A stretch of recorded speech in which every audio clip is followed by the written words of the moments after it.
शंकरला production द्वितीय अवदान नुआ ओडिया छवि सलाम सिनेमा सबु प्रतीक्षार अंत घटाई खूब शीघ्र मुक्तिलाभ करने को जाउची निकटस्थ प्रेक्षालय मानकरे। सुनंदा दास और नीलकंठ दास को मिलित प्रयोजन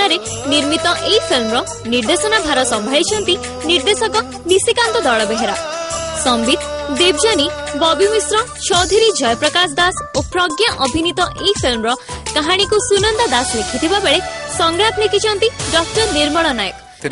जो आजिकल जमी पिक्चर जाक निर्माण हो चलती डायरेक्टर कहतु प्रोड्यूसर कहतु आपणकर एक्टर एक्ट्रेस कहतु नुआ नुआ एक्टर एक्ट्रेस मैंने भी आसुंच पिक्चर को हेले जो आसला से जानूँ पिक्चर टा कौन पिक्चर जो तैयारी होछि भितर कौन अच्छी से माने आसिला पर फील करूछंती पिक्चर तैयारी भितर केंती हैरेस होचंती केंती ये होचंती समस्त हैरेस होचंती डायरेक्टर प्रोड्यूसर एक्टर एक्ट्रेस समस्त हैरेस होचंती के सेटा पिक्चर रे दर्शाइछि।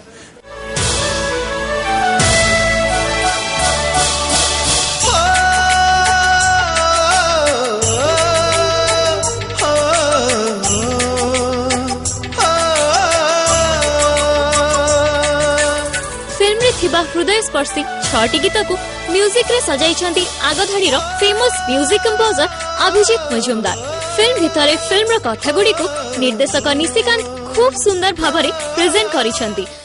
सक्सेस हबाटा को लक्ष्य करके तो सेमती करा जाए नहीं एक्चुअली जेहेतु कलाकार हिसाब रे हमें सब चाहूँ सोसाइटी रे कि चेंजेस हो खराब जिनस किसी न हो भल हो से उद्देश्य फिल्म करवाटा एक्चुअली मुख्य लक्ष्य था से मोर फिल्म से सब देवा सहित फिल्म लोक को एंटरटेन भी करवा कमर्शियल एलिमेंट जो लोक भावते एमती हुए तो से जो आइटम गीत एमती गोटे जबरदस्त पूरे सेमती किसी ना किंतु अलग धरण एंटरटेनमेंट अच्छी जो लोक पूरा एंजॉय करेंगे और बोर हबेन लोक। संबित और देवजानी जोड़ीर एही फिल्म को नहीं प्रयोजक बेस आशावादी गीतिका डॉक्टर निर्मल नायक, बापू गोस्वामी और सुजीत परिजा रचित गीत गुड़िकर कंठदान करिसेंती उदित नारायण, राज हसी, विभू किशोर, सुरेश वाडकर, साधना सरगम, सुनिधि चौहान, अंजलि मिश्र, शांतनु और पमी प्रमुख प्लेबैक सिंगर माने। ताकू नहीं कि मैं बहुत एक्साइटेड अच्छी because of more Etah fast film थिला और जीवन फास्ट फिल्म गोटे कथा मुझे जानी अपेक्षार फल मीठा थाए बहुत वाद विवाद पर नीलकंठ दास रिलीज करने जाऊँगी कमर्शियल मूवी तो बहुत हुए किंतु यहाँ गोटे रियलिस्टिक कहानी नहीं कराई आम फिल्म दुनियार सब जिनस को लेकिन किसी खराब किसी भल जिनस को लेकिन तैयारी कराई मूवीटी बहुत परिश्रम करके आम फिल्म करूँ जेहेतु मोर यहाँ फास्ट फिल्म था तेणुक मोर 100% इफेक्ट ये फिल्म देती बहुत एक्साइटेड अच्छी फिल्म रिलीज होउची। कहानी रे रहिछि परदा पछरे घटुथिबा अनेक लुकायित घटनार कथा